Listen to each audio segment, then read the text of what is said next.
Une mobilisation citoyenne qui a été initiée par 30 organisations, des organisations de la société civile, des ONG, des associations de parents d'élèves et le patronat.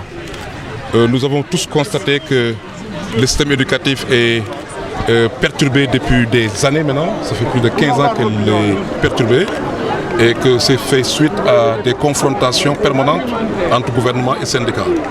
Aujourd'hui, nous considérons que celui qui est le bénéficiaire du système éducatif, celui qui en est le commanditaire, celui d'ailleurs qui finance le système éducatif, ça veut dire le citoyen, il devrait arrêter de se positionner d'avoir en tout cas une posture d'observateur passif.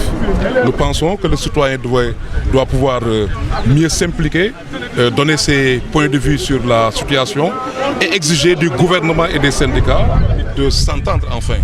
Je crois que c'est ça dont nous avons besoin. D'autant que ce qui se passe aujourd'hui n'affecte qu'une seule catégorie d'enfants.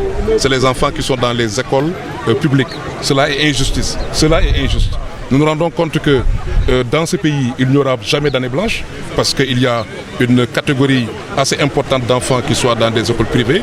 Et par conséquent, on sera obligé de colmater et à l'heure du bilan, à l'heure de l'évaluation, on ne tiendra pas compte de celui qui a subi les grèves de nôtres. Donc c'est ça qui motive notre mobilisation. Donc nous appelons les Sénégalais à arrêter de se positionner en spectateur passif, mais à exiger des deux parties prenantes, ça veut dire gouvernement et syndicats, de s'entendre. Le message qui est très clair, c'est que le gouvernement doit faire des efforts en termes de respect des accords qu'il a signés.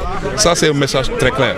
Maintenant, l'autre message, c'est que les syndicats devraient pouvoir tenir compte du dernier message à la nation du président de la République. C'est le dernier arbitre. Il a parlé le 3 avril 2016 dans un discours assez clair.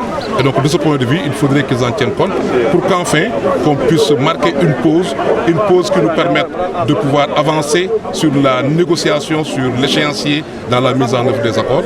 Mais l'essentiel pour nous, c'est de faire en sorte que le citoyen soit entendu, qu'il donne son point de vue sur la question et qu'il exige, qu'il soit plus exigeant. Nous n'avons plus besoin de citoyens passifs. Nous aussi, nous allons camper sur notre position.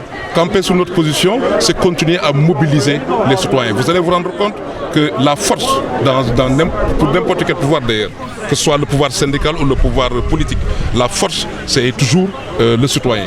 Donc si nous continuons à avoir des citoyens mobilisés, engagés, déterminés, ils vont exiger de ces deux parties prenantes, en tout cas de s'entendre et de nous permettre enfin d'avoir un système éducatif pacifié. Nous sommes prêts à continuer ces genres de mobilisation. Nous sommes en train de le faire dans toutes les régions. Nous n'allons pas nous arrêter, mais nous ferons en sorte que les syndicalistes comme le gouvernement, qu'ils sachent que c'est le citoyen qui est le commanditaire et le bénéficiaire principal du système éducatif.